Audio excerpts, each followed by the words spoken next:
जय हिंद साथियों, स्वागत है आप सभी का जी के पाठशाला में। आज हम लोग बात करने वाले हैं अपनी ज्योग्राफी को लेकर। और ज्योग्राफी में हम लोग 20 से 22 क्लास करने वाले हैं, जहां से 20 से 22 क्लास करेंगे। 20 से 22 क्लास रहने वाली हैं, जहां से आपको एक एक क्वेश्चन देखने को मिलने वाला है। जैसा कि आपने देखा बीपीएससी 3.0 में लगभग 20 से 22 क्वेश्चन आए थे ज्योग्राफी से, तो ज्योग्राफी का वेटेज बहुत ज़्यादा बढ़ जाता है।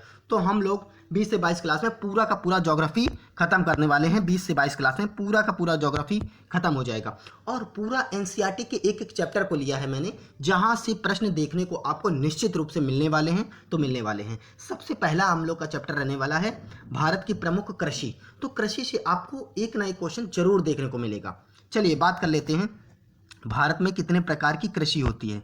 भारत में कितने प्रकार की कृषि होती है, कृषि के प्रकार, ये एनसीईआरटी से लिया गया है। एनसीईआरटी की बुक है, 9th की कक्षा 9th की बुक है, चैप्टर नंबर 4 है, चैप्टर नंबर 4 है, वहाँ से लिया गया। और यहाँ से एक क्वेश्चन आपको निश्चित रूप से देखने को मिलने वाला है। चलिए बात कर लेते हैं। अगर कृषि की प्रकार के बारे में बात कर लेंगे, कृषि के प्रकार कौन कौन से हैं। देखिए, पहला क्या है, रोपण कृषि, रोपण कृषि। दूसरा है निर्वाह कृषि। तीसरा है कर्तन दहन प्रणाली, ये मोस्ट इंपॉर्टेंट कर्तन दहन प्रणाली।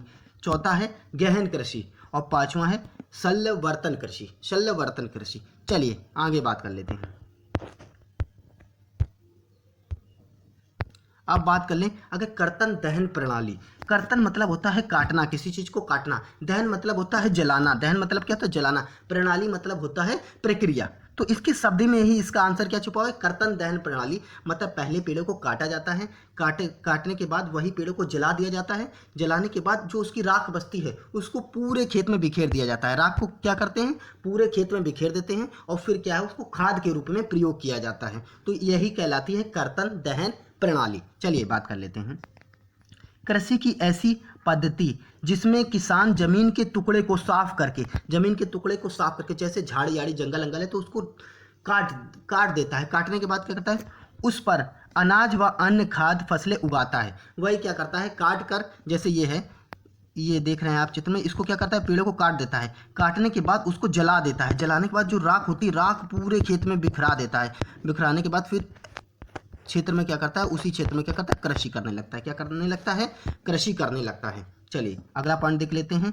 जब मृदा में उर्वरकता शक्ति खत्म होने लगती है, जैसे मृदा में उर्वरकता, जैसे एक बार फसल की 2 बार, 1 साल तक करे, 2 साल तक करे, 3 साल तक, फिर उर्वरकता में जैसे मृदा में उर्वरकता शक्ति खत्म होने लगती है तो उस भूखंड को छोड़ देता है, उस भूखंड को छोड़ देता है। फिर अन्य स्थान पर नए खेत पे बना लेता है, अन्य स्थान पर नए खेत पे चला जाता है या वहीं पर खेती करने लगता है अन्य स्थान पर जाके। तो इस वजह से इसको स्थानांतरित कृषि भी कहते हैं। क्या, स्थानांतरित कृषि भी कहते हैं इसको, स्थानांतरित कृषि भी कहा जाता है। स्थानांतरित कृषि भी कहा जाता है, एक स्थान से जब दूसरे स्थान पर कृषि के लिए जाता है, इस वजह से इसको स्थानांतरित कृषि भी कहा जाता है। मेरा एक उद्देश्य कि आपको बिल्कुल सरल भाषा में समझ में आए एक एक बात बड़े आसानी से। चलिए आगे देख लेते हैं।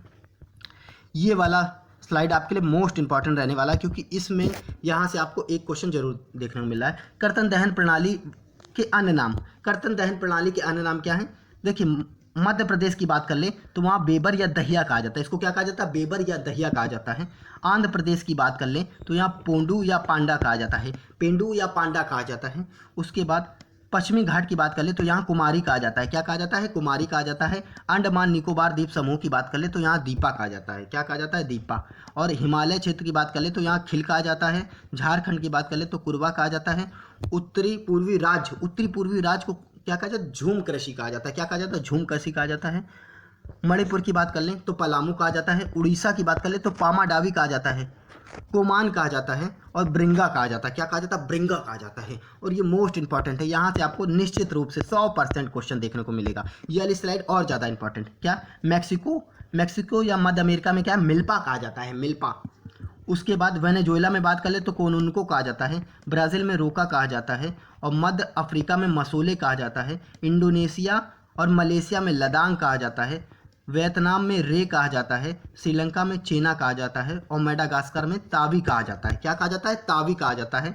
और म्यांमार में टैगमा कहा जाता है। क्या कहा जाता है, टैगमा कहा जाता है। 100% यहाँ से आपको क्वेश्चन देखने को मिलने वाला है। ये दोनों स्लाइड निश्चित रूप से मोस्ट इंपॉर्टेंट है आपके लिए। चलिए और आगे चलते हैं।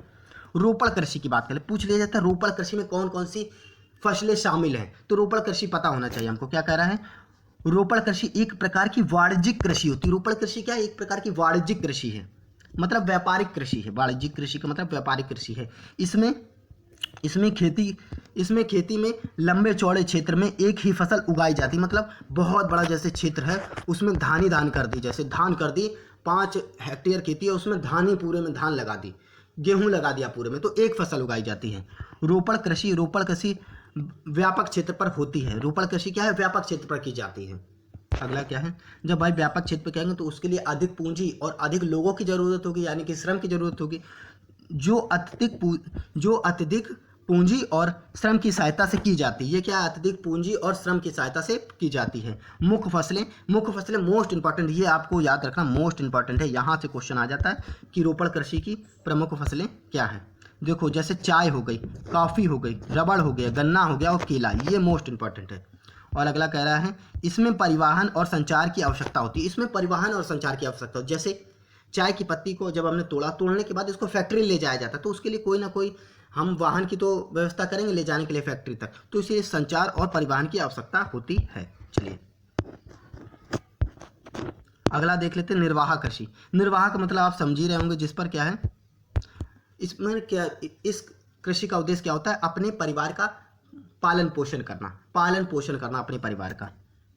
कह रहा है ऐसी कृषि प्रणाली जिसमें किसान अपने परिवार का पोषण करने के लिए उत्पादन करता है, अपने परिवार का क्या पोषण करने के लिए उत्पादन करता है। इसमें परंपरागत कृषि उपकरणों तथा तकनीकों का प्रयोग किया जाता है। इसमें परंपरागत कृषि और उपयोगों का तरीकों का प्रयोग किया जाता है। जैसे हल द्वारा खेत को जोता जाता है, मानसून द्वारा खेत की सिंचाई की जाती है। मानसून पर जैसे वर्षा ऋतु में वर्षा आती है उस पर निर्भर करता है, ट्यूबवेल से सिंचाई नहीं की जाती है।